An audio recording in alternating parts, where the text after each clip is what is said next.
നമസ്കാരം.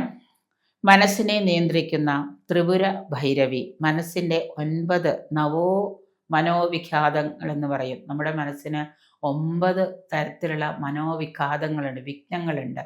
ഈ 9 വിഘ്നങ്ങൾ നമ്മുടെ മനസ്സിന് എന്ത് വിഘ്നങ്ങളുണ്ടെങ്കിലും എല്ലാവരുടെയും മനസ്സിൽ വിഘ്നങ്ങളേ ഉള്ളൂ. മനസ്സിന് വിഘ്നം, ശരീരത്തിന് വിഘ്നം, എല്ലാ കാര്യത്തിലും വിഘ്നം. എന്ത് ചെയ്താലും രക്ഷപ്പെടുന്നില്ല, എന്ത് ചെയ്താലും ബുദ്ധിമുട്ട്.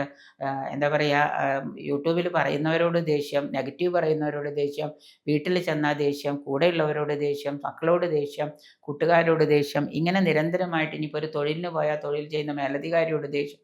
മൊത്തത്തിൽ നമുക്ക് പ്രശ്നങ്ങളേ ഉള്ളൂ. അപ്പോൾ മനസ്സിന് 9 തടസ്സങ്ങളുണ്ട്, 9 മനോവിഘാതങ്ങളുണ്ട്. അത് മാറ്റാനായിട്ട് നമുക്ക് ത്രിപുര ഭൈരവിയെ ധ്യാനിക്കാം. ത്രിപുര സുന്ദരി എന്ന് നമ്മൾ കേട്ടിട്ടുണ്ട്. ഒരു തരത്തിൽ പറഞ്ഞാൽ ത്രിപുര സുന്ദരി തന്നെയാണ് ത്രിപുര ഭൈരവിയായിട്ട് നമ്മൾ കണക്കാക്കുന്നത്. എങ്കിലും ത്രിപുര ഭൈരവിയെ നമുക്ക് ഉപാസിച്ചാൽ നമ്മുടെ മനസ്സിൻ്റെ 9 വിഖ്യാതങ്ങളും നമുക്ക് മാറ്റാനായിട്ട് സാധിക്കും. നമുക്ക് ഇക്കാലത്ത് ധാരാളം മെൻ്റൽ സ്ട്രെസ് ഉണ്ടാവാറുണ്ട്, അല്ലേ? ഒരുപാട് മെൻ്റൽ സ്ട്രെസ് നമ്മൾ അനുഭവിച്ചിട്ടാണ് ഇന്നത്തെ കാലത്ത് കടന്നു പോകുന്നത്. എല്ലാവർക്കും, നിങ്ങൾക്കും എനിക്കും, നമുക്കെല്ലാവർക്കും ഒന്നുകിൽ കുടുംബത്തെക്കുറിച്ചാവാം, അല്ലെങ്കിൽ മക്കളെക്കുറിച്ചാവാം, അല്ലെങ്കിൽ സാമ്പത്തികമാവാം. അപ്പം ഈ മെൻ്റൽ സ്ട്രെസ് ധാരാളം അനുഭവിക്കുന്ന ഒരു കാലമാണ് നമ്മൾ. അതുകൊണ്ട് തന്നെ നമ്മുടെ പല കാര്യങ്ങളും തടസ്സപ്പെടാറുണ്ട്. ഒരു കാര്യവും നല്ല രീതിയിൽ മുന്നോട്ട് പോവാറില്ല. മനസ്സിൻ്റെ താളം തെറ്റിയാൽ തന്നെ എല്ലാ കാര്യങ്ങളും നമുക്ക് കൈവിട്ട് പോകുന്ന പോലെയാണ്. അപ്പോൾ അത് മാറ്റാനായിട്ട് നമുക്ക് ഭൈരവിയെ നമുക്ക് ധ്യാനിക്കാം, പൂജിക്കാം, ഉപാസിക്കാം. ഭൈരവിയെ എന്ന് പറയുന്നത് പൂരം എന്നാൽ തിലം അല്ലെങ്കിൽ തലം, ലോകം എന്നൊക്കെയാണ് പറയുക. ഭൗതികമായിട്ടുള്ള, അതായത് ഭൗതികം എന്ന് പറഞ്ഞാൽ ഫിസിക്കൽ ആണ്. ഫിസിക്കൽ എന്ന് പറയുമ്പോൾ ഭൂ എന്ന് പറയും. ഭൗതികം എന്ന് പറയുമ്പോൾ ഭൗതികം, ഫിസിക്കലാണ്. ആസ്ട്രൽ എന്നാണ് പറഞ്ഞാൽ സെലട്രിയൽ എന്ന് പറയുന്ന 3 ലോകങ്ങളാണ്. സ്വർ എന്ന് പറയുന്ന 3 ലോകങ്ങൾ. ഈ ലോകങ്ങൾ ദക്ഷിണാമൂർത്തി എന്നറിയപ്പെടുന്ന കാലഭൈരവൻ്റെ ശക്തിയാണ്. അപ്പം ഈ കാലഭൈരവൻ്റെ ശക്തിയിലാണ് ഈ 3 ലോകങ്ങളും നിലനിൽക്കുന്നത്. അപ്പം ഇങ്ങനെ വരുമ്പോൾ നമ്മൾ സ്വാഭാവികമായിട്ട് ചെയ്യുന്നതെന്ന് വെച്ച് കഴിഞ്ഞാൽ, നമ്മൾ ഭൈരവനെ പൂജിക്കാനായിട്ട്, കാലഭൈരവൻ്റെ ശക്തിയാണ് ത്രിപുര ഭൈരവി.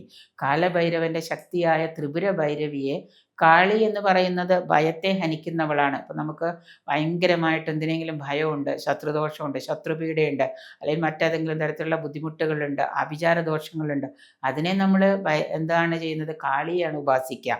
അപ്പോൾ കാളിയെ ഉപാസിക്കുമ്പോൾ കാളി ഭയത്തെ ഹനിക്കുന്നവളാണ്, ഭയത്തെ തന്നെ ഇല്ലാതാക്കുന്നവളാണ്, ശത്രുവിനെ ഇല്ലാതാക്കുന്നവളാണ് കാളി എന്ന് പറയുന്നത്. എന്നാൽ ത്രിപുര ഭൈരവി എന്ന് പറയുന്നത് മനസ്സിൻ്റെ 9 തടസ്സങ്ങളെയും ഹനിക്കുന്നു എന്നുള്ളതാണ് ത്രിപുര ഭൈരവി ചെയ്യുന്നത്. നമ്മുടെ മനസ്സിന് 9 തടസ്സങ്ങളാണ് പ്രധാനമായിട്ടും നമ്മളെ ബാധിക്കുന്നത്. അതിനെയെല്ലാം ഹനിക്കുന്നവളാണ് ത്രിപുര ഭൈരവി എന്ന് പറയുന്നത്.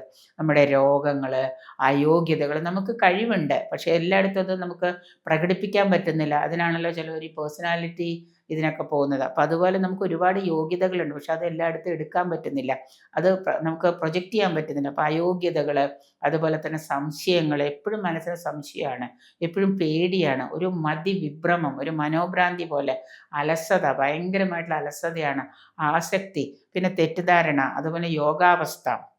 10 മിനിറ്റ് നമുക്ക് കണ്ണടച്ചൊരു സ്ഥലത്തിരിക്കാനോ പ്രാർത്ഥിക്കാനോ ഒന്നും ജപിക്കാനോ ഒന്നും പറ്റുന്നില്ല, യോഗാവസ്ഥ ഉണ്ടാവുന്നില്ല. ഇങ്ങനെയൊക്കെ ലഭിക്കാതിരിക്കുക. ഇതൊക്കെ സംഭവിച്ചു കഴിയുമ്പോൾ നമുക്ക് ത്രിപുര ഭൈരവിയെ നമുക്ക് ഭജിക്കാം. അതായത് നമ്മുടെ മൂലാധാരത്തിലെ മൂലത്രികോണത്തിൽ വിലസുന്നതാണ് ത്രിപുര ഭൈരവി. അതിന് ഭയമകറ്റാനും യോഗാവസ്ഥയെ പ്രാപിക്കാനും സാധിക്കുന്നു എന്നുള്ളതാണ്. ത്രിപുര ഭൈരവിയെ ധ്യാനിക്കുക. ത്രിപുര ഭൈരവിക്ക് ത്രിപുര സുന്ദരി എന്നുകൂടി സാമ്യമുണ്ട് എന്നറിഞ്ഞോളാം. ചിലർ ത്രിപുര സുന്ദരി യന്ത്രം ധരിച്ചിട്ട് ഈ പറയുന്ന കാര്യങ്ങളൊന്നും നടക്കാതെ നടക്കുന്നവരുണ്ട്.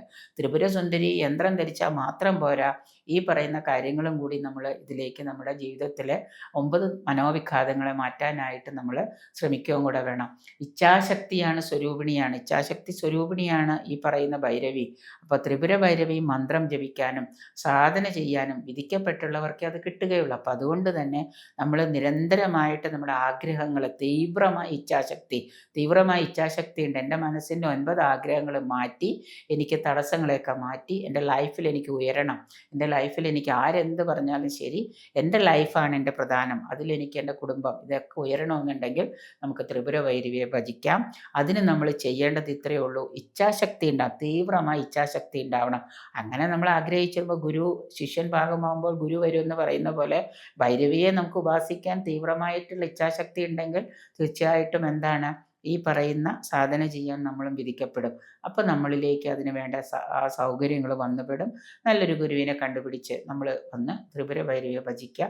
നമ്മുടെ 9 മനസ്സിൻ്റെ 9 തടസ്സങ്ങളും മാറി ലൈഫിൽ ഭയങ്കരമായിട്ടുള്ള ഉയർച്ചയുണ്ടാകുന്നതാണ് നമുക്ക്. സാമ്പത്തികമായിട്ടാണെങ്കിലും പ്രകൃതിയിൽ ഭൗതികമായിട്ടാണെന്നുണ്ടെങ്കിലും.